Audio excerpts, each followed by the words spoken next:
Welcome everybody to episode 2 of the anime tournament. Before we get into the video, I just want to say we're like 10 subscribers away from 400, so if you could subscribe, it would mean a lot. I have the exact same problem with Silent Voice that I have with Year Lie in April. But one good thing is that I can relate to this movie, because I also want to kill myself. But to be real, I did not like this movie. I mean, I would probably like it if I watch it now, but I have really no interest in doing that. I love Akame ga Kill. All anime I watch is from some recommendations or from TikTok or something like that, so I kind of have like an idea on what's going to happen inside the show. But for this one, I was just scrolling and I saw it and I was like, oh, this does not look too bad. So I pressed on it, and thank God I did, because I like all the characters. I like the plot, and I love that there is no plot armor. I know people like a Silent Voice, but for me, Akame ga Kill is just so much better, so it moves on. They should really let you watch Dr. Stone in science class at school. This is like one of the only times I've ever learned something while watching a show. You got like this and Breaking Bad. I like the idea of this show, but it feels like the characters are just way too unhuman. Like the main character has the will to count for thousands of years, and the main villain has the strength of like a gorilla or something. But I still like it. Great Pretender was really good. I don't really want to spoil it that much, but there's a lot of plot twists in the show that I as a viewer had no clue were happening. And I think that made me like the show even more. And it made me almost feel involved in the show. When the main character and I both realized what just happened in the same moment, it felt immersive. I like both of these shows, but Great Pretender is just better in my opinion. And plus, I haven't even watched Dr. Stone season 2 yet. One Piece is, well, One Piece. I mean, anyone who has watched it at least likes it, because no one's gonna watch 1,000 episodes of a show they do not like. I love One Piece, but it ruined anime for me for a while, because after I finished it, I could not watch any short series because I felt like there was no point. It felt like nothing could happen in 12 episodes. When I went into Blue Period, I thought it was a soccer show, and I knew it wasn't Blue Lock because I read Blue Lock before I watched this show. So I don't know where I even got the idea that it was a soccer show, but even though it's about painting and that's something I'm not really into, I still like the show, and it still made me interested in all the characters. I liked Blue Period, but it got unlucky going against One Piece. I mean, it would in the first round, that's just bad luck. One Piece moves on.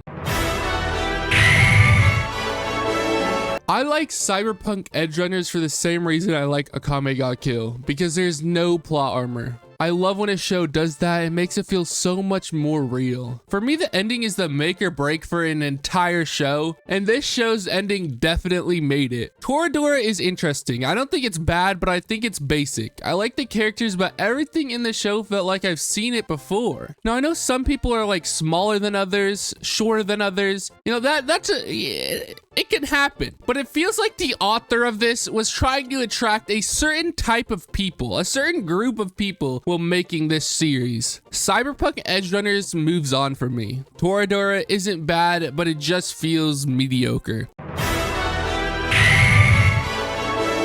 I did not like the Violet Evergarden movie because it's supposed to be the end to the show. If it was not a part of the show, then I would have probably liked it. But to put it as the end of the series made me so mad. I do not like the ending they gave us in this movie. If you watched it, then you know someone comes back, and it makes the main character really happy. Personally, I don't think she deserved that happiness. I do not think that character should have ever came back. It makes no sense. It would have been way better if they never did. I love Tower of God. The webtoon is just so good. I love the idea of the tower, and I think the first floor is one of the best parts in the whole series. It's kind of annoying how in love the main character was, but it made sense for his character, so that made it a little bit more okay. Tower of God moves on with ease.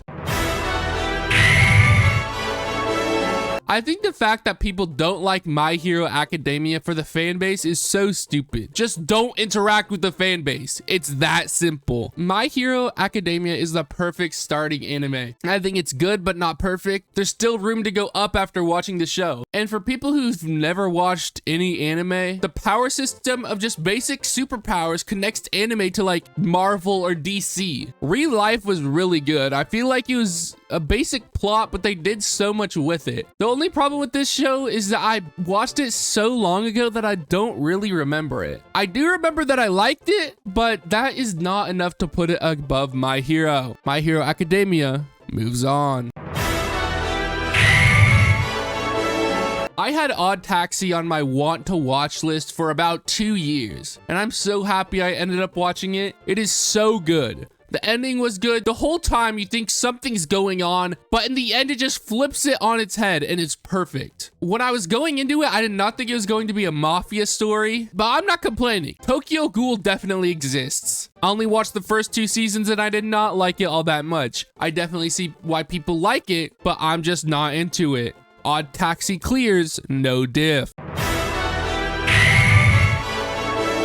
I Want to Eat Your Pancreas is so good. I actually tried to make a video on this movie, but it got copywritten. So I re-edited it, then it got copywritten again. So I re-edited it. That word is so hard to say. So I re-edited it 2 more times, and both times it was copywritten. And at that point, the video was just like a shell of its former self. So I kind of just gave up. That's why like 2 weeks ago, I missed my, the weekly upload, but that's okay. Terror in Resonance changed me. This show is peak. In 12 episodes, it made us feel real emotions for these 2 characters. The end had me tearing up. So much happened in these 12 episodes, but it wasn't like too much. It was perfect. It didn't feel jam-packed, but it also did not feel slow. This is the hardest choice so far, even harder than Black Clover and One Punch Man.